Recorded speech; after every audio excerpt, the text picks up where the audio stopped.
serie. Sí, vamos con eso.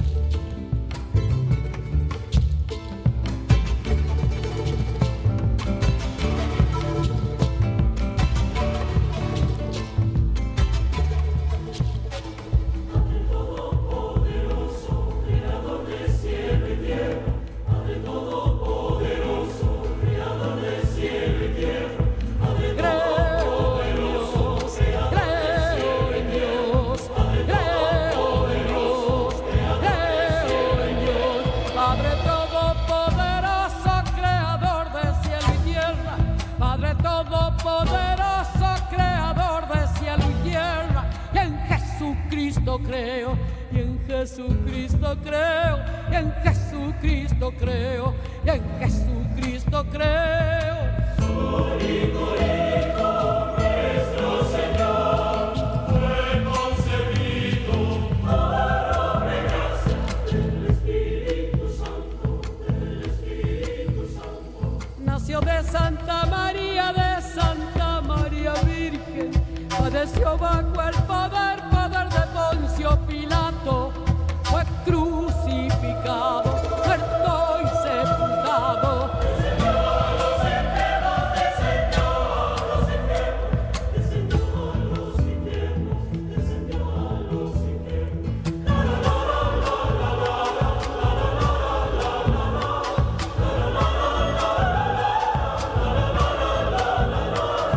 Al tercer día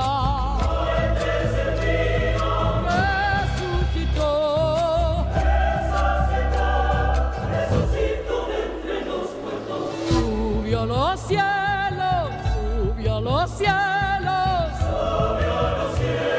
está sentado a la diestra de Dios. Padre Todopoderoso.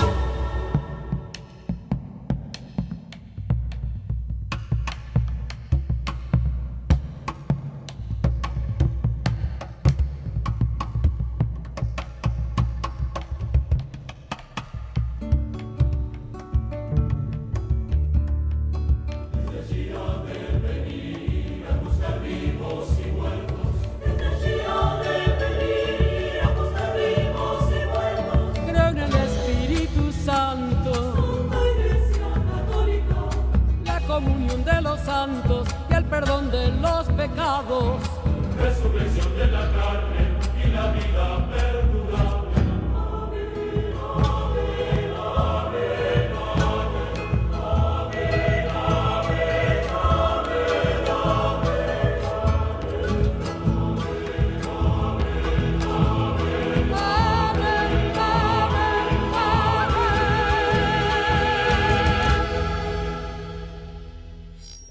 Estamos al sur del sur, el mejor lugar para estar. Ciencia del fin del mundo, temporada 2025.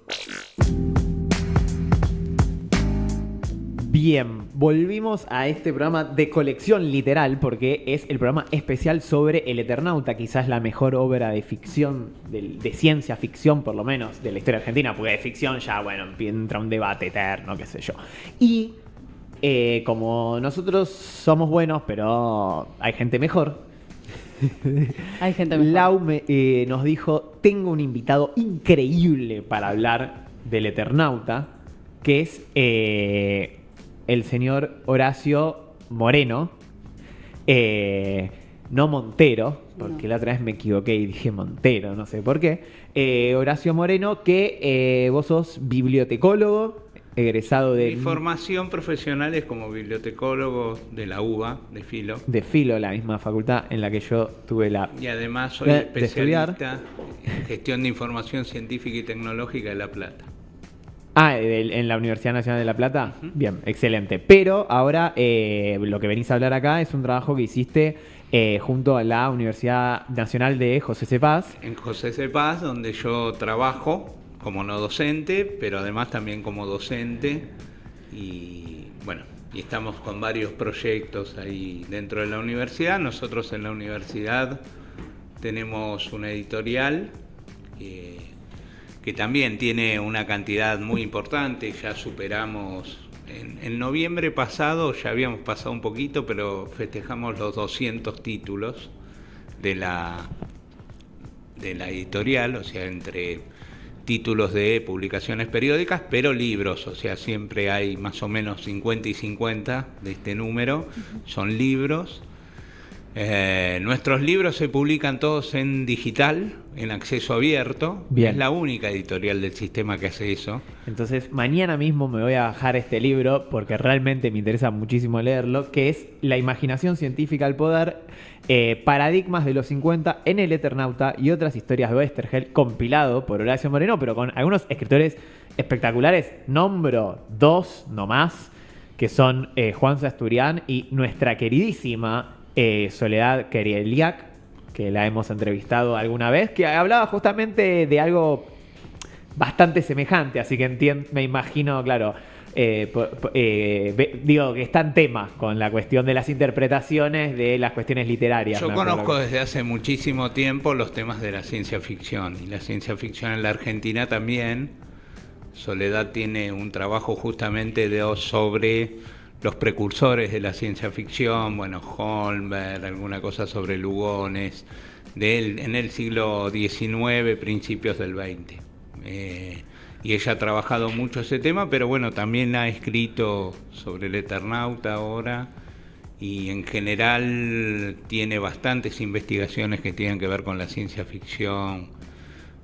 Mismo tienen un sitio que se llama AIRA, que lo conocerás, el Archivo Histórico de Revistas. Sí, de hecho lo uso muchísimo.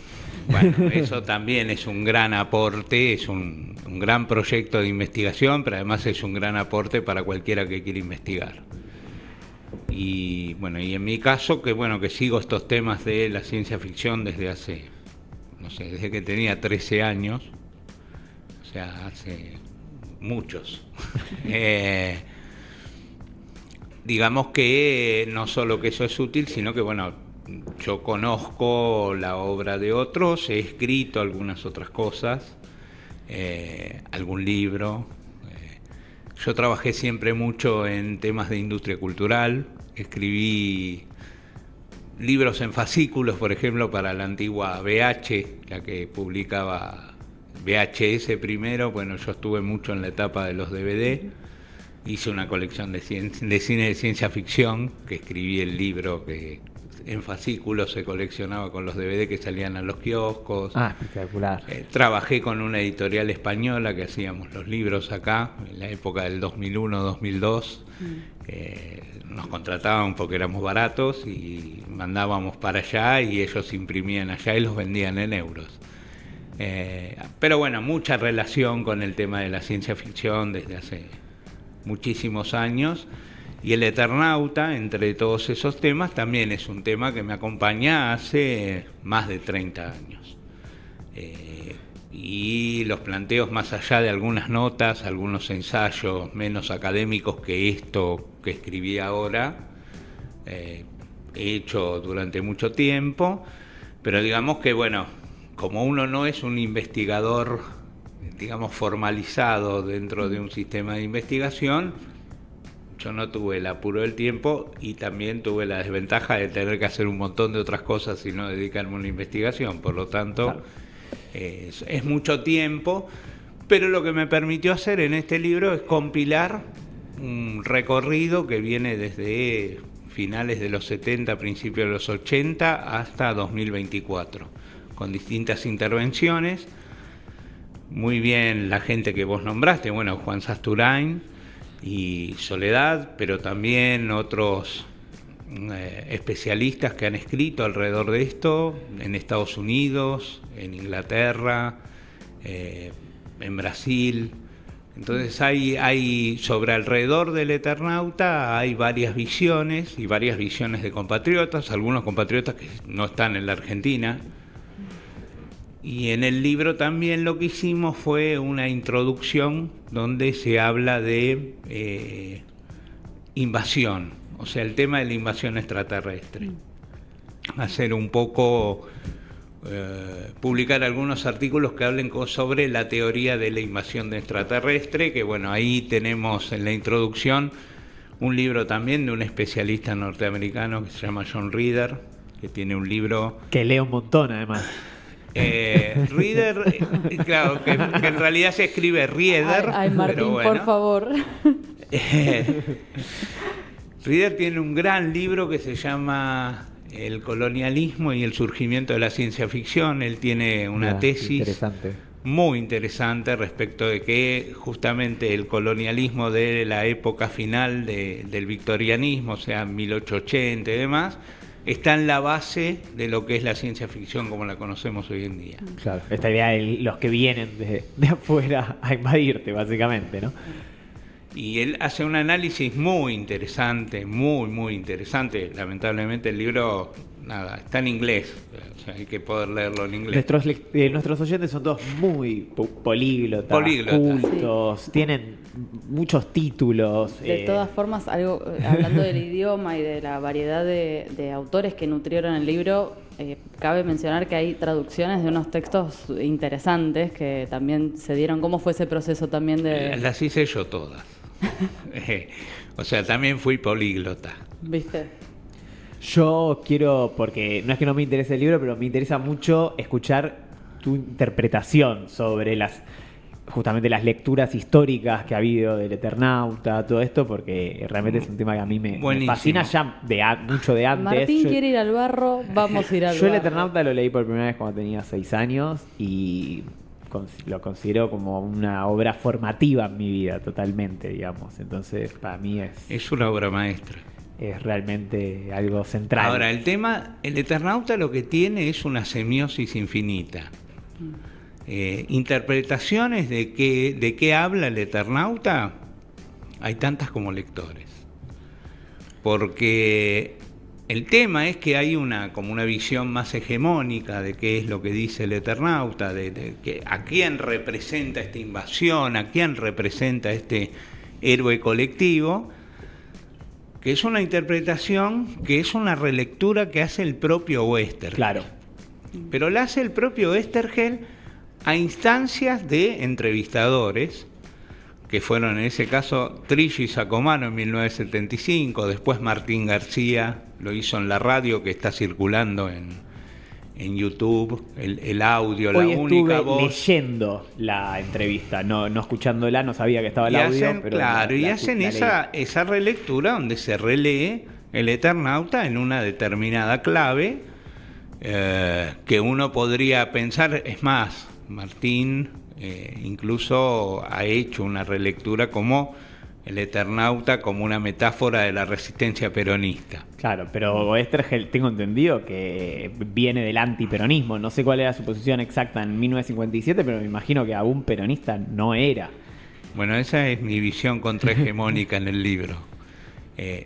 A ver, no estoy poniendo en tela de juicio ni digo que tengo una verdad absoluta ni nada que se le parezca. Digo que yo hago una lectura a partir de las condiciones de producción, desde dónde venía Oesterheld, qué era lo que hacía Oesterheld, dónde estaba ubicado políticamente Oesterheld. Y entonces, bueno, hago una serie de planteos respecto de eso, respecto de que esa mirada que se tiene como que el héroe colectivo podría ser macheable con la comunidad organizada del peronismo, y en realidad Oesterheld estaba en las antípodas de eso. Y yo ahí planteo que Oesterheld mismo dice que él se basa, que él no había leído nunca historietas y que él se basaba mucho en los escritores de aventuras. Claro, en Robinson Crusoe, ¿no? Dice él. Robinson Crusoe, que también tiene la famosa situación Robinson del inicio del Eternauta cuando están aislados. Pero no solo, porque te lo nombra Stevenson, te nombra Conrad.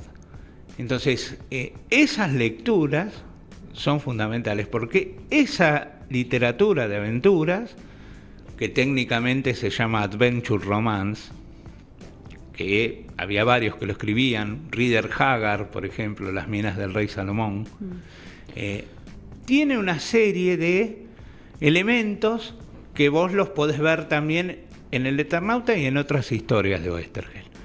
En Las minas del rey Salomón también tenés un trío aventurero, no hay un aventurero único. En Drácula vos tenés un héroe colectivo.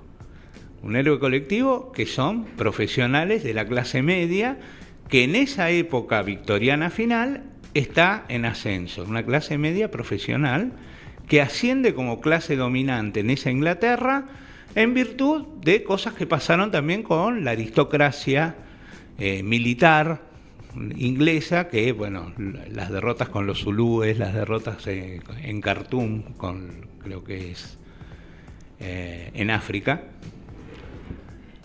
y que eso los fue desprestigiando. Y hay una cuestión, Inglaterra también en ese momento asciende como potencia, pero no es solamente una potencia industrial, empieza a ser una potencia de tipo financiera y de servicios. Entonces la clase dominante que manejaba ese negocio es esta clase profesional, y esa clase profesional asciende, y tomando varios, que yo los tomo en el libro y sería muy largo de explicarlo, uno puede ver que también esa clase necesita construir un relato aventurero que los tenga como protagonistas. Como la aventura es algo situado, no es un universal, y no es lo mismo la aventura de los caballeros medievales del siglo artúrico, como no es lo mismo la aventura de los hombres providenciales de la novela popular de principios del siglo XIX en Europa, como no es lo mismo los antecedentes del cómic norteamericano y los superhéroes, como son estos personajes como The Shadow u otros que eran los héroes de las revistas pulp, que son previas, o Flash Gordon, o algunas historietas que también devinieron en seriales que se pasaban en el cine. O sea, hay una construcción de los héroes que tiene que ver con la sociedad que los construye. Claro. Y tiene que ver con quienes tienen la preeminencia. ¿Qué era Oesterheld? Un intelectual de clase media que además, y por lecturas posteriores también, uno puede ver que también está en una discusión respecto de cuáles son las funciones de la literatura. Por ejemplo, lo que era la postura más elitista de Sur, Victoria Ocampo, Borges, o las lecturas más modernas de, por ejemplo, Adolfo Prieto, y la postura de algunos que escribieron justo en el final del gobierno peronista de 1946 a 1955, donde ya se planteaban que la literatura de masas también tenía que tener una utilidad para crear una sensibilidad en esos lectores. Oesterheld estaba en esa posición. Claro. De hecho, hay reportajes a su viuda, yo le hice a la viuda, donde ella plantea que Héctor claramente decía que la historieta era un medio maravilloso para llegar a los jóvenes y para, por ejemplo, enseñarles los clásicos. Entonces él también estaba en esta posición que, obvio, era una disputa. Héctor siempre se consideró un socialista, pero de estos socialistas no marxistas y profundamente antiperonistas. Claro. Bueno, por un tiempo, hasta que se hizo peronista, ¿no? Habría que ver si se hizo peronista. Bueno, yo entiendo que sí, si militaba en la organización Montoneros. Por eso yo digo, habría que ver. Y puede ser que algo que, esto te lo pregunto porque es algo que yo veo, ¿no? Como que el Eternauta tiene algo que quizás también tienen las obras de Borges, que es universal, pero es recontra argentino, a su vez. Y de hecho yo leí bastante El Sargento Kirk y Ernie Pike, que son obras anteriores al Eternauta de Oesterheld, y que quizás tienen el mismo dinamismo, la misma cosa, pero le falta esa cosa argentina, ¿no? Porque representan, uno es un cowboy estadounidense, el otro es un corresponsal de la Segunda Guerra Mundial que cuenta historias de guerra, entonces hay una cosa bélica de los personajes, bastante parecida, digamos, pero falta esa cosa recontra argentina que tiene el Eternauta, que de hecho para mí tiene algo también que en la serie creo que de alguna manera lo replica, que es esa cosa fantástica de ver los lugares. O sea, el cómic ya me acuerdo que ya leyendo el cómic, que es del 57, yo mismo ya reconocía lugares que ya había pasado un tiempo considerable, más de 40 años, digamos, en el momento que yo lo leí, y así todo podía reconocer lugares o... no sé, por ejemplo, yo siempre me acuerdo que hay una pintada que dice laica o libre, que era una discusión de la época, ¿no? No sé. Yo creo que el escenario sí tiene una gran influencia, pero creo que no es solo el escenario. O sea, mientras los arcos narrativos de esos personajes, si bien no era que se resolvían enseguida, pero duraban, si vos ves la colección completa de Horacero, que está en Aira,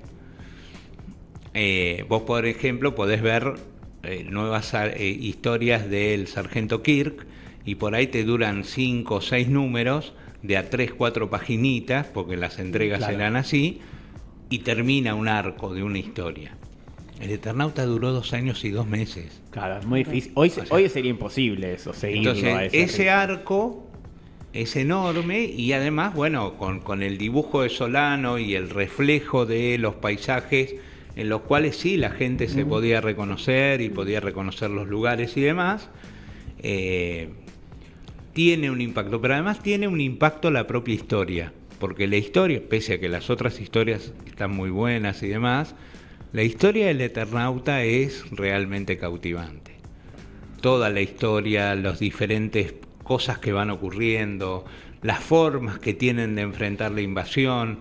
Está el famoso Lo atamos con alambre, que está también en la serie, pero también está el ingenio, la inteligencia, o sea, los planteos que tienen son planteos de características que nosotros consideramos que como argentinos tenemos y que solemos tener, para arreglarnos incluso en las peores circunstancias, como nos pasa ahora, digamos. Claro, es mucho más que lo paisajístico, hay algo de las costumbres, de los modos, de cómo interactuamos los unos con los otros, que está muy bien plasmado. Y que lo enganchó muy bien en esa historia, porque él tiene una historia que es un poquito anterior, que también empieza con un paisaje muy argentino, que es Rolo el marciano adoptivo, que también es un maestro de escuela, que tiene una barra en el club del barrio, y ellos enfrentan otra invasión extraterrestre, pero después empieza a degenerar la cosa, se van y liberan Marte, porque son de Saturno, los invasores, bueno, todo,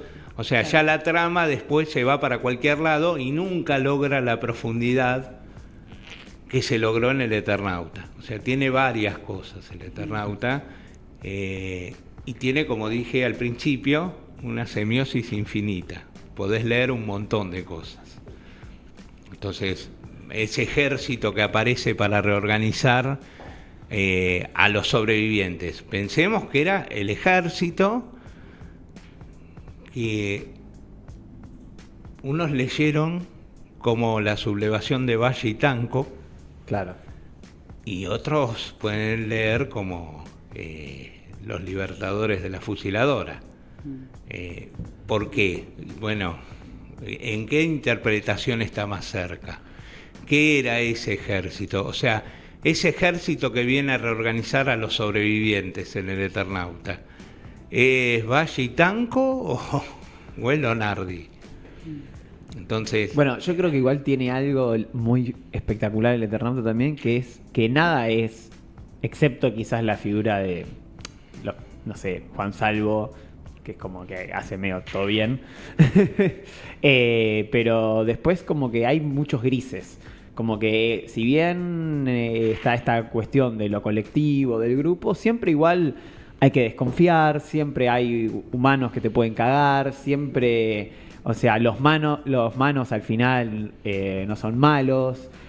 Como que tiene esos matices que me parece que son espectaculares porque complejizan la historia, que quizás la ciencia ficción, los cómics de ciencia ficción norteamericanos a mí me resultan un embole, y las películas de superhéroes me aburren mucho por ese binarismo tan marcado que tienen.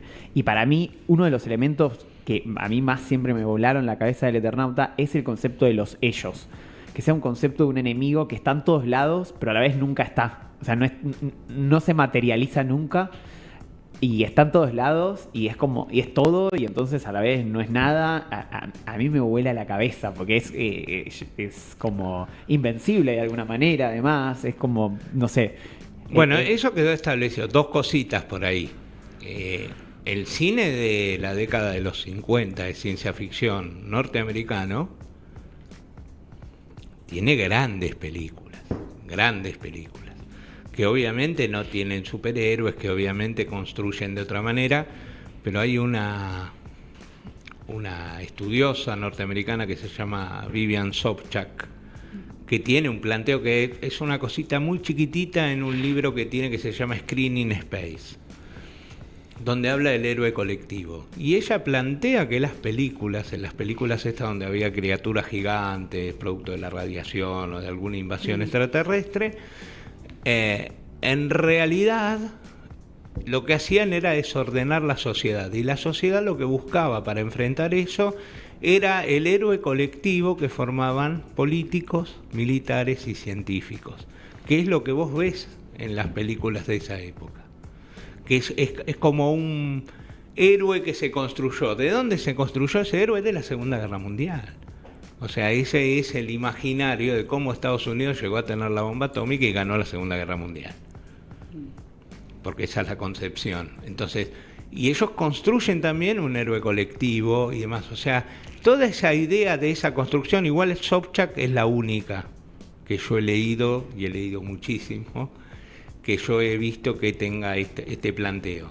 Pero digamos que hay un planteo de cómo se construyen esos colectivos en esa década. Lo otro, el binarismo que vos hablabas del cómic norteamericano y demás, tiene otro origen, que es justamente lo que hablaba yo antes. O sea, el tipo de héroe que eran, no sé, los héroes de la novela popular de los que habla Humberto Eco en El superhombre de masas. El superhombre de masas de Eco te cuenta cómo en la novela popular había hombres providenciales que eran enmascarados, que peleaban contra las injusticias de la sociedad, pero en realidad eran un consuelo para esa misma clase pobre que consumía eso y demás. Y generaban un héroe que era un héroe individualista y demás, que se traslada a los norteamericanos vía las revistas pulp, vía, previo a eso, las dime novels, que eran las novelas de aventuras en el oeste, o con héroes también que eran de formatos muy baratos y demás, y que de ahí derivan después los héroes, los superhéroes, como los conocemos. Pero mismo en el cómic norteamericano, la gran renovación se produce en la década de los 80, cuando desembarcan los guionistas ingleses. Los que revitalizan esos cómics norteamericanos en los 80 son ingleses, Neil Gaiman, Alan Moore. O sea, hay toda una revitalización de eso. Y construyeron otras propuestas.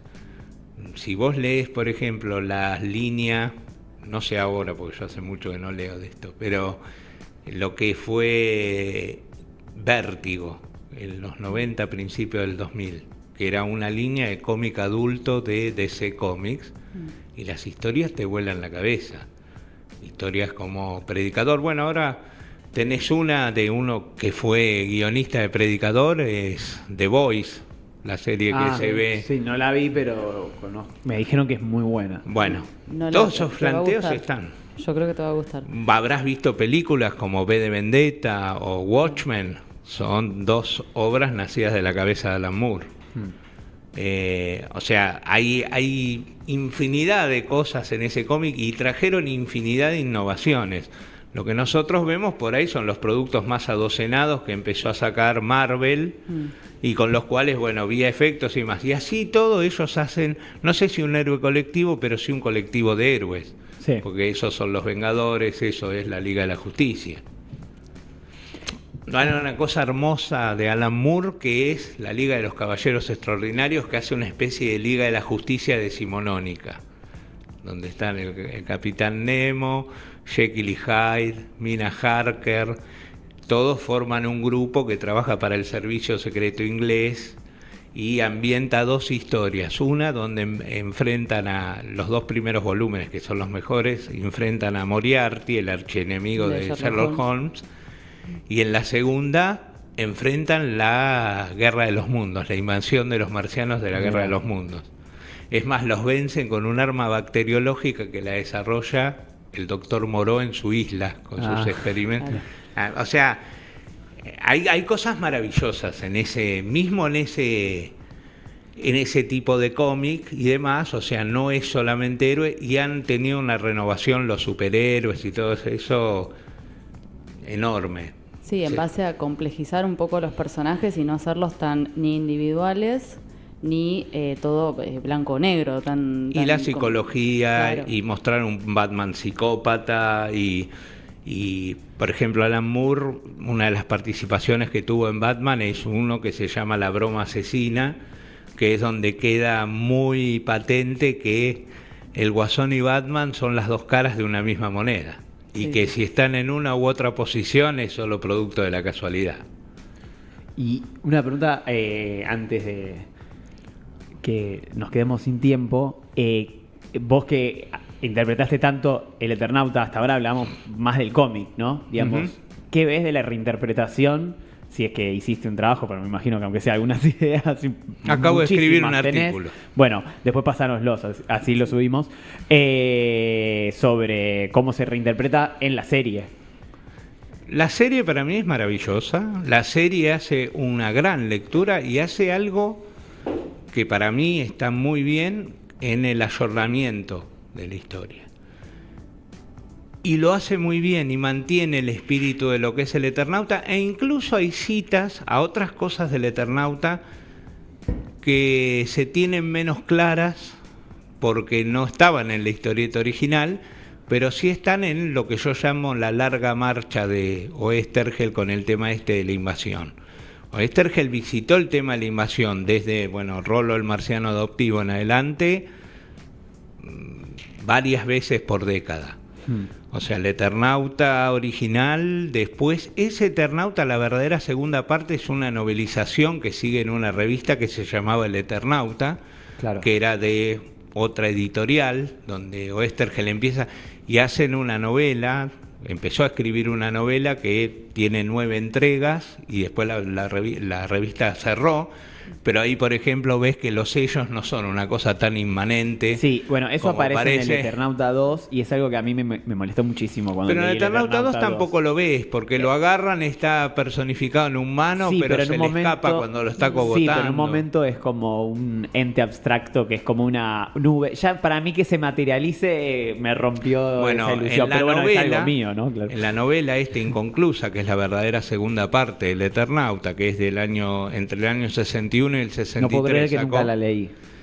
Coligüe tiene una edición que se consigue. Un librito que se llama El Eternauta y otros cuentos de ciencia ficción. Esa novela te muestra un montón de rasgos, la paranoia, la desconfianza, o sea, cómo eso se va incrementando. En mi hipótesis, con el paulatino descreimiento de lo que fue la idea de Frondizi y del desarrollismo. O sea, los libertadores, muchos de ellos trocaron en desarrollistas y apoyos de Frondizi, claro. Y Frondizi fue lo que fue, ¿no? Plan con Intes, fue varias cosas. Entonces, en esa novela hay mucho de eso, y ahí también descubrís que los sellos tienen un enemigo intergaláctico. Y entonces ahí descubrís por qué los sellos reclutan todas razas en diferentes mundos y los tratan de convertir en soldados. Claro. Eso está explicado en esa parte, o por lo menos empieza el primer esbozo de explicación. Esas cosas de la paranoia y la crueldad del propio personaje de Juan Salvo es mucho más cruel en esa novela que todo lo que vos viste en el Eternauta como historieta. Entonces, todas esas radicalizaciones también van respondiendo a momentos del propio autor, de su vida personal y de su evolución ideológica, ¿no?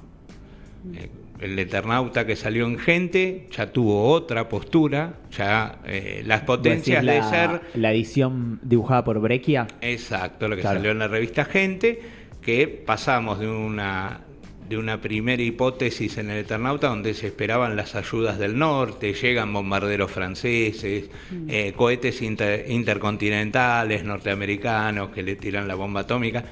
Dicho sea de paso, atomizan Buenos Aires y no hay ningún problema, parece. Habían bombardeado la Plaza de Mayo, digo, como para, claro, si vamos por las metáforas y demás, matando a toda la gente además, porque los hombres robot se prueba en la novela también que son recuperables, porque él recupera a Favalli en la novela.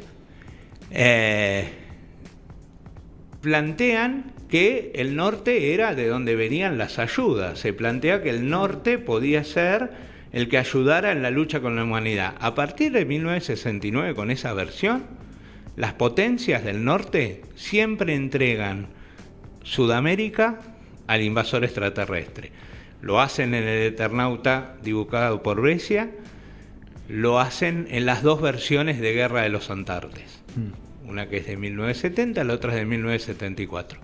En esas tres obras donde él revisita la invasión, las potencias se entregan a Sudamérica, al invasor extraterrestre, a cambio de mantener un statu quo y que no los destruyan a ellos. Y todo esto porque vos venías de lo de la serie. Eso vos decías que se ve en la serie. Hay cosas y hay guiños que están en la serie. La paranoia de los personajes, el Delta, las nombradas del Delta, por ejemplo, esta acción transcurre en el Delta.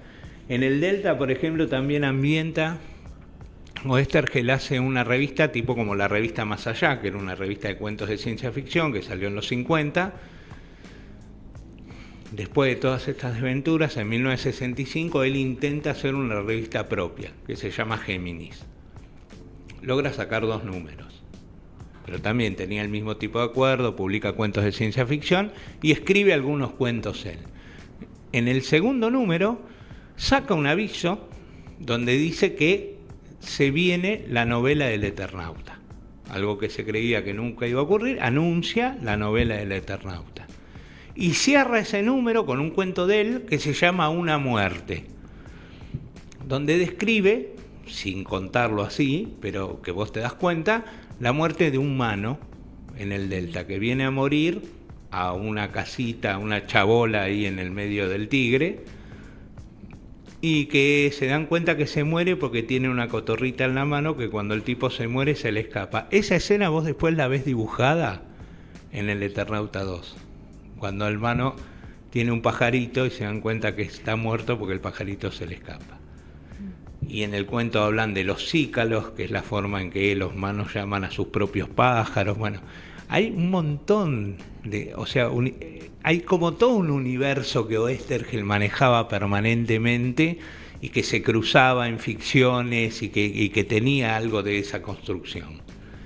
Entonces, digo, esas referencias, algunas de esas referencias se ven más solapadas, menos solapadas. Yo creo que hay una lectura más integral de la obra de Oestergel alrededor de este tema que solamente el Eternauta 1, de 1957 al 59. Después la serie ayorna y para los fanáticos también tiene guiños. Un montón. Muchos guiños. Desde la nevada mortal, los ruidos de los choques cuando empieza la invasión. Sí, lo de los viejos que abren la ventana, ese detalle que yo no sé por qué, pero siempre me quedó mucho esa escena de la primera vez que lo leí. En la historieta era Ramírez y era un empleado ferroviario, acá era el panadero el que se muere de la misma manera que muere Ramírez, más la escena es el dibujo. Es igual. Los sí. dos colgados así. Bueno, que aparezca Mosca, mi personaje favorito. Porque la es muerte del historiador, ruso, que igual ahí lo cambian, es solo periodista. La muerte del ruso es igual. La de Polsky es más la misma excusa, ir a buscar a su mujer. Sí, esa es igual. Exactamente igual. Bueno, Mosca y Franco todavía no tuvieron el desarrollo que van a tener. Franco todavía no apareció. Sí, como que no. El maquinista es Franco. Ah, no me había dado cuenta. El maquinista es Franco. Y de Mosca, Ruperto Mosca, sí, que mantiene el nombre, y además de mantener el nombre, vos lo ves que está tomando nota en detalle, pero bueno, nosotros lo habíamos visto con mucho más protagonismo, porque era una verdadera mosca en la historieta, y acá recién ves una escena mínima cuando están escapando, cuando lograron salir en el tren, que el tipo está tomando nota de todo, pero todavía no ves esa característica. Lo mismo que Pablo Pablo acá es un inmigrante, un hijo de inmigrantes que va a una escuela que sufre bullying, pero esta vez no es un ferretero que decía que era el tío para tenerlo laburando sin pagarle. No era trabajo infantil, sino que el bullying se lo hacen sus propios compañeros. Claro. Una cosa, o sea, va ayornando un montón de cuestiones. Y creo que la mejor es cómo construye el nuevo héroe colectivo. El héroe colectivo en este Eternauta de Stañaro le cuesta mucho más construirse. La situación ley de la jungla, que la plantea Favale en la historieta, pero que no dura tanto y tenés alguna muestra, porque tenés los tipos que es uno que enloquece y lo tirotea a otro, tenés el que le clava el cuchillo en la espalda a Lucas, pero también estos también lo bajan cuando viene a la casa a tocar, se tiran al piso y lo transforman en un colador entre Favale y Juan Salvo. Tenés eso y enseguida aparece un ordenador que es el ejército.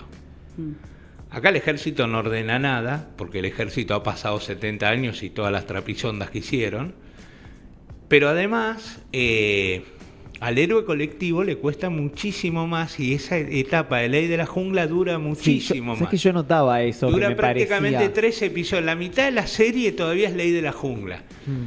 Y recién empieza la construcción de un héroe colectivo para mí, o sea, de concebir que hay que hacer las cosas juntos porque juntos somos más fuertes, porque así podemos, porque nadie se salva solo, cuando entran en contacto con los pobres. Cuando aquellos que son los que tienen la peor vida, los sin techo, los que piden en la calle, los locos, los Boy Scouts como organización de la iglesia, la monja, que no es una jerarquía alta de la iglesia, sino que es la jerarquía bien del barro. Bueno, esos... Y que de hecho al principio Juan Salvo está bastante reticente a unirse a ellos. Eso también me pareció interesante. Exactamente.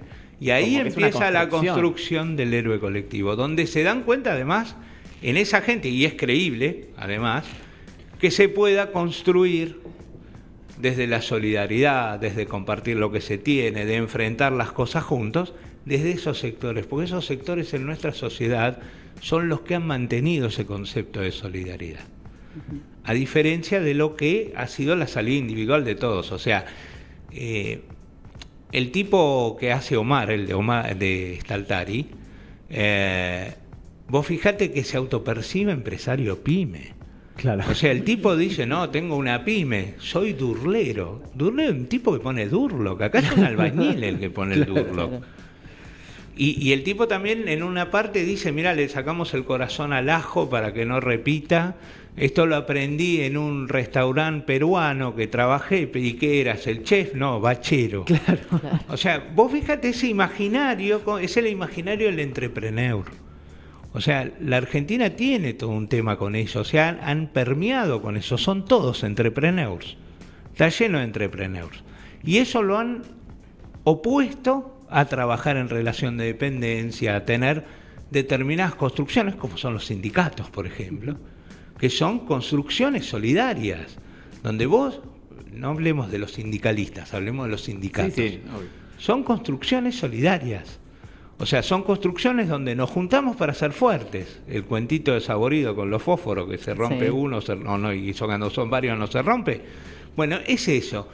Esas construcciones hoy por hoy están resguardadas en los movimientos sociales, en este tipo de solidaridades por necesidad o por lo que sea, o por humanidad, o por formación religiosa, por lo que sea, están ahí. No están en los sectores medios. Entonces el héroe colectivo está muy bien en la serie, empieza por ahí. Se construye desde ahí y desde ahí empieza a crecer. Y desde ahí ellos empiezan a convencer que tienen que jugar todos juntos. Y desde ahí recién aparece lo que pasa en el último capítulo, que son los milicianos, algunos veteranos de las Malvinas, además del propio Juan Salvo, que van a hacer esa incursión en una de las mejores escenas, que es romper el cerco de autos con el tren, que me pareció maravillosa. Recién ahí ya está esa construcción. Y ahí tenés otras citas. Antes te hablaba de las películas de ciencia ficción. Bueno, La invasión de los usurpadores de cuerpos, que es una película que tiene varias versiones. Digamos que las dos principales son una de los 50 y una de los 70.